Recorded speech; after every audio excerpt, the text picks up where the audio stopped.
One night we went to the Waldorf Astoria, which had a really nice cocktail bar, and we were drinking stingers. I wish I could remember what it's made of. Anyhow, it was new in my life, the stinger. It was so good. So we were both drinking stingers, and after a while he said, well, if I have another one of these, I'll probably ask you to marry me. And so I said, okay, have another. Anyway, we talked about probabilities and so on, and I said I did not want to be engaged because I knew I would be surrounded by thousands of men, and he would be surrounded by God knows what, and who knows where he would be. If I wanted to go out with somebody, I didn't want to have a guilty conscience. So that's the way we left it. So we kept up with each other through mail, such as it was, so that I knew he was in Africa, and then he knew when I got to England. And then we were called down to Washington, and then told to report to a hotel in Brooklyn, and we were to stay there and wait until we were told to go. So we were told what we should wear and what we could carry, and they said you should have a suitcase that you could carry anywhere for 3 miles. And I thought, I can't carry any suitcase for 3 miles, so it doesn't matter how big mine is. And furthermore, I would be surrounded by thousands of men, and I was sure I could use them. And so all of a sudden, one day, the alert came from downstairs at the desk, get dressed and appear downstairs, the parking lot, ready to go. So I decided I had to wear a lot of this stuff. So I put on 3 uniforms. So then we got on a bus and we were taken to the dock, and here was this enormous boat. They wouldn't tell us what it was, but it couldn't be anything but the Queen Elizabeth, and it was all camouflaged. I was going on the Queen Elizabeth.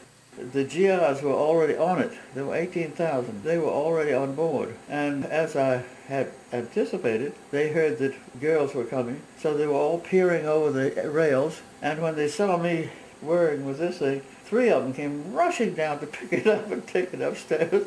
So they put the MPs right on the corridor outside the our doors, the female doors.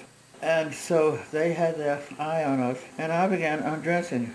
And I took off the first uniform, and they got more interested, and I took off the second uniform, and the eyes got bigger, and by the time I took off the third one, they just stood there with their mouths open. They couldn't believe it. And of course, when I got through, I was fully dressed. So that took us 8 days. With all that secrecy, were you never scared about being put in a dangerous hotspot? You had no idea where you were going. You had no idea what to expect. It's excitement. You must remember that. You're not that old. When you're your age, you don't stop and think about the dangers, do you? We didn't then. You're immortal when you're in your 20s. Don't you know that? The boat was so crowded that there were a lot of GIs that had to sleep on the floor. Every day they traded. The ones who were in the bows of the ship would come up to the decks the next day, and then they kept on trading all the way across. Because if anything had hit the boat, they wouldn't have had a chance. Anyhow, we didn't get hit, and we got to Scotland, and we got off. So everybody was then told to get on a train, and I was sent to London first to get on a shorter train. There we were met by jeeps from the base who took us out to the base. Debden, near Cambridge. We would go to Grosvenor Square, where the Red Cross headquarters and the U.S. Embassy was in London. And that's where you would catch up with all the gossip and the news and run into people that you hadn't seen forever. And that was a lot of fun. Would you say that you drew strength from the people around you? Yeah, I think so. They were so normal, you couldn't help but admire the British who were all around you all the time. And their bravery. They were so calm and collected. It had been bombed so badly for so long, and yet the fact that so many of them had no homes, they couldn't leave anyway. There wasn't any alternative for them. Tell me about D-Day. One of the things that they preached a lot was the walls have ears, warnings about leaking any information. Well, things were going along as usual, and it was June, and the rumors had been going around for, years, I guess, especially for months. And on this particular night, the colonel called me right after midnight and said, nobody is allowed to go in and out of this base from now on. So I turned to this English woman, Gracie, who helped me, and I said, Gracie, this has got to be D-Day. She said, don't be silly, they've been saying that for months. And I said, well, the gate has never been closed like this before, and it's got to be. She said, ridiculous.